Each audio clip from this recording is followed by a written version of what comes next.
Alright guys, welcome back to another video. Today we're talking about Justin Fields starting in Week 2 against the Denver Broncos. Sadly, we won't get to see Russell Wilson's revenge game, but honestly, I'm fine with that. I think the Steelers are a stronger team with Fields on the field, pun not intended. Now, looking at Fields' performance, he completed 17 out of 23 passes for 156 yards, plus he ran for 57 yards. This makes the run game more dangerous because Fields can take off at any moment, so defences can't just focus on Najee Harris. Speaking of Najee, he ran 20 times for 70 yards, and George Pickens caught 6 passes for 85 yards. The one thing Fields needs to work on is his quick passing game.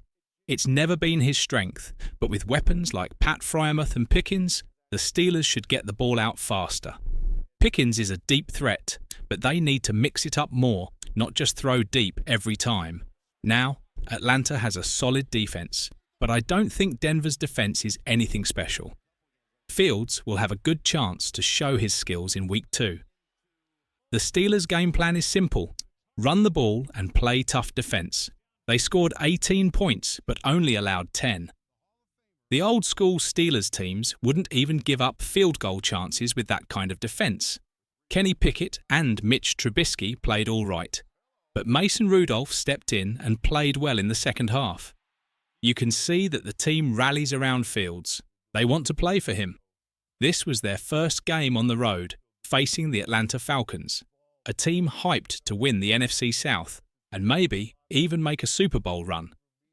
But the Steelers shut them down completely. Kirk Cousins looked like he was coming off a big injury, which he was.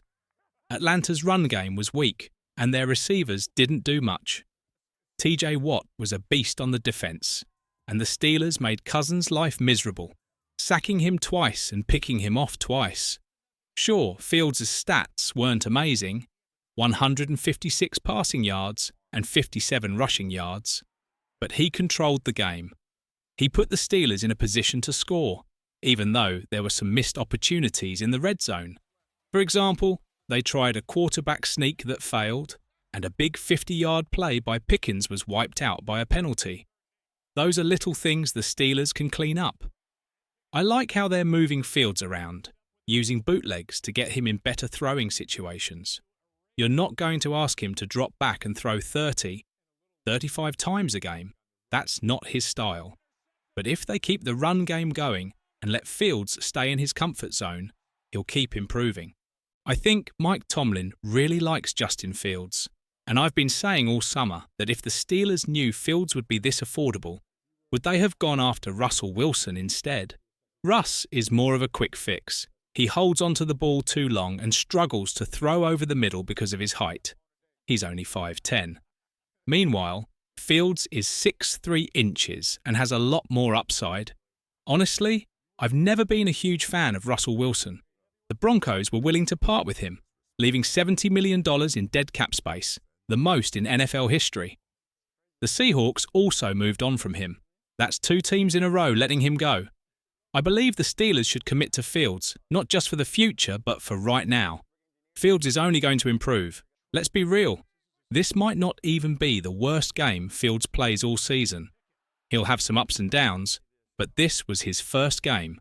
How many people expected him to go 17 for 23 with 57 rushing yards? Sure, some might have expected more, but if you watched the game, you'd know Fields was on point. His timing was good. He made quick decisions, and he didn't hold on to the ball too long. Fields is tough to sack because of his strength and mobility. Yes, he was sacked twice, but he's so good at moving in the pocket that defenses always have to account for him. On third downs, Fields is a weapon. With Russ, that's not the case anymore.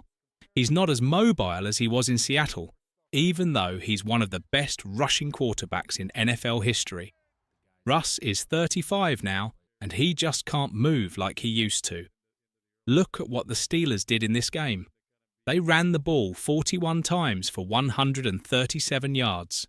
That's their formula for winning. Control the clock, run the ball, and trust the defense to make stops.